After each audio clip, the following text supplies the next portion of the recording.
Hallelujah, praise the Lord. ஆண்டவராகிய இயேசு கிறிஸ்து நாமத்தினாலே உங்களை வாழ்த்துகிறேன். கர்த்தர் உங்களை ஆசீர்வதிப்பாராக. எல்லாரும் எப்படி இருக்கிறீங்க? எல்லோரும் சுகமாய் நலமாய் இருக்கும்படி நான் விரும்புகிறேன். இன்றைய நாள் மெய்ப்பனின் சத்தம், சங்கீதத்தின் புஸ்தகம் 18ஆம் அதிகாரம் 18-19 வசனத்தை நான் வாசிக்கிறேன். ஆபத்து நாளில் எனக்கு எதிரிட்டு வந்தார்கள், கர்த்தரோ எனக்கு ஆதரவாயிருந்தார். அவர் விசாலமான இடத்தில் என்னை கொண்டு வந்து என்மேல் பிரியமாயிருந்தபடியால் என்னை தப்புவித்தார். அல்லேலூயா. ஆபத்து நாளில் எனக்கு எதிரிட்டு வந்தார்கள். சில மக்கள் பார்த்தீங்கன்னா ஆபத்து நாட்களில் நமக்கு ரொம்ப உதவியாக இருப்பாங்க. ஆனால் ஒரு சில மக்கள் ஆபத்து நேரத்தில் இவங்க இன்னும் ஒரு ப்ரெஷரை கொடுப்பாங்க நமக்கு. இதோட அவனை என்ன பண்ணிடணும், ஒரு வழி பண்ணிடணும் அப்படிங்கிற மாதிரி இருப்பாங்க. சொல்றாரு, ஆபத்து நாளில் எனக்கு மக்கள், எனக்கு எதிராக இருக்கிறவங்க எதிரிட்டு வந்தாங்க. நான் நம்பினவர்கள் சில பேர் எதிரிட்டு வந்தார்கள். அன்னைக்கு தாங்க தெரியும் நம்முடைய ஆபத்து நாட்களில் யாருக்கு நம்ம கூட இருக்கிறாங்க, அன்னைக்கு தான் நம்ம கூட யார் இருக்கிறாங்கன்னு தெரியும்.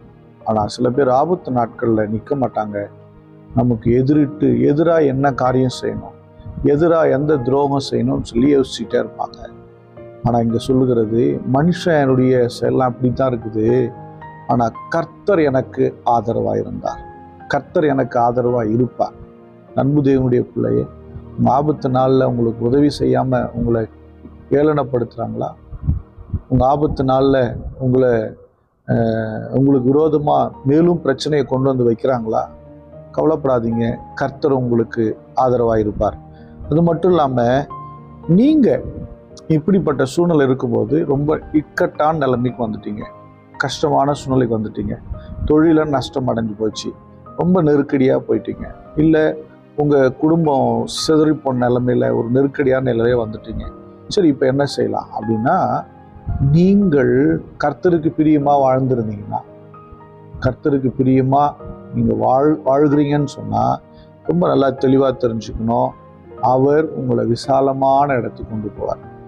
இப்போ நீங்கள் நெருக்கடியாக இருக்கீங்களா? கர்த்தருக்கு நீங்கள் பிரியமாக வாழ்ந்தீங்கன்னா இதை விட விசாலமான இடம் உங்களுக்கு ஆயத்தமாக இருக்கும், விசாலமான சூழ்நிலை உங்களுக்கு ஆயத்தமாக இருக்கும்.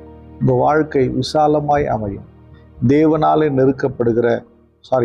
மனிதர்களால் நெருக்கப்படும் பொழுது, தேவனால் ஆதரிக்கப்படும் போது, நீங்கள் தேவனுக்கு பிரியமாக இருந்து அவர் ஆதரிக்கும் போது, இப்போது இருக்கிற நெருக்கம் நீங்கிட்டு நீங்கள் ஒரு விசாலமான நிலைக்கு போவீங்க. அதுதான் சொல்றார், அவர் விசாலமான இடத்துல என்னை கொண்டு வந்து என்மேல் பிரியமாக இருந்தனால என்னை தப்புவித்தார். அல்லேலூயா. கவனிங்க, தேவன் நம்மேல் பிரியமாக இருக்கிறார் என்பதற்கு அடையாளம், நம்முடைய வாழ்விலே நாளுக்கு நாள் விசாலத்தை கொடுப்பார். உங்கள் வாழ்க்கை குறுகிட்டே போகுது அப்படின்னு என்ன அர்த்தம்னா, தேவன் உங்கள் மேல் பிரியமாக இல்லைன்னு அர்த்தம். நீங்கள் நாளுக்கு நாள் விசாலம் அடையணும், விருத்தி அடையணும், பெருகணும், என்லார்ஜ், அதாவது எல்லை விருத்தி அடையணும். எல்லாவற்றிலையும் இந்த மாற்றத்தை தேவனுடைய பிள்ளைகள் பார்க்கணும், கவனிக்கணும். ஒருவேளை நீங்கள் உங்களுடைய விசாலத்தில் குறைவு வருதுன்னா நம்ம புரிஞ்சுக்கணும், எங்கேயோ தப்பு பண்ணுறோம், எங்கேயோ தவறுகிறோம். அது ஃபினான்ஷியலில் குறுகினாலும் சரி, அவங்க வாழ்க்கை குறுகின நிலைமைக்கு போயிட்டே இருக்குது, இழப்புகள் மேலே இழப்பு வந்துகிட்டே இருக்குது அப்படின்னா சம்திங் எங்கேயோ ஆண்டவருக்கு பிரியமில்லாமல் இருக்கிறோம் அப்படிங்கிறத புரிஞ்சுக்கணும். புரிந்து அவரிடத்துல அமர்ந்து அவருக்கு பிரியமானதை செய்ய முயற்சிக்கும் போது, பிரியமானதை செய்யும்போது, தவறுகளை விடும்போது, பொல்லாதவைகளை விட்டு ஓயும்போது, தேவன் உங்கள் நெருக்கடிகளிலிருந்து உங்களை தப்புவிப்பார். ஆமாம், தப்பு வச்சு ஜெயிக்கலாம். நீங்கள் நிறைய மக்கள், எல்லாருடைய மக்களுடைய வாழ்க்கையில் தவறுகள் வருது, தப்பு வருது, குற்றம் வருது, மீறுதல் வருது, துணிகரம் வருது. நீங்கள் அதுலேருந்து வெளியே வரும்போது தான் நீங்கள் தப்புவிக்கப்படுறீங்க. இல்லைன்னு சொன்னால் நீங்கள் மேலும் மேலும் நெருக்கடியை சந்திப்பீர்கள், மேலும் மேலும் பிரச்சனையை சந்திப்பீங்க. என்ன இருக்குங்க இந்த உலகத்தில் வாழ போகிறது கொஞ்ச காலங்கள். அதில் தேவனுக்கு உகந்தபடி வாழ்ந்துட்டு போயிடலாமே, தேவனுக்கு பிரியமானபடி வாழ்ந்துட்டு போயிடலாமே.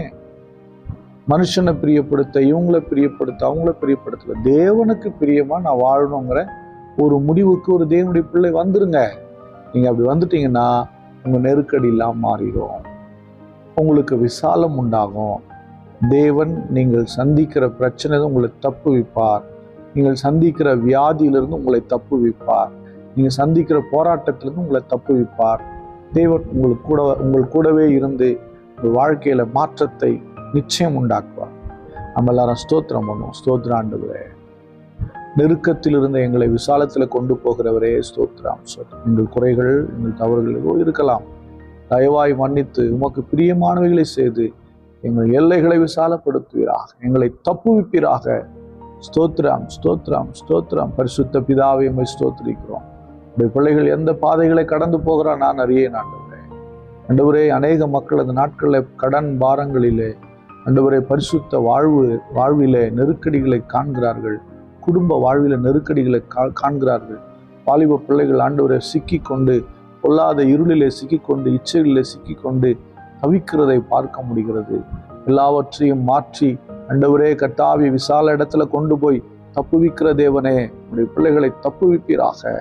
ஆண்டவரே, நெருக்கடிகள் நீங்கட்டும், உமக்கு பிரியமானவைகளை செய்ய உடைய பிள்ளைகளுக்கு கற்றுக் கொடுப்பீராக. ஸ்தோத்திர ஆண்டவரே, இந்த நெருக்கங்கள் உடைய பிள்ளைகள் வாழ்விலிருந்து நீங்குவதாக.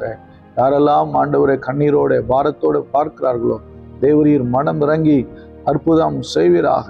உடைய கரத்தில் ஒப்பு கொடுக்கிறேன். இயேசு கிறிஸ்துவின் நாமத்தால் ஜெபிக்கிறேன், ஜீவனுள்ள நல்ல பிதாவே. ஆமென்.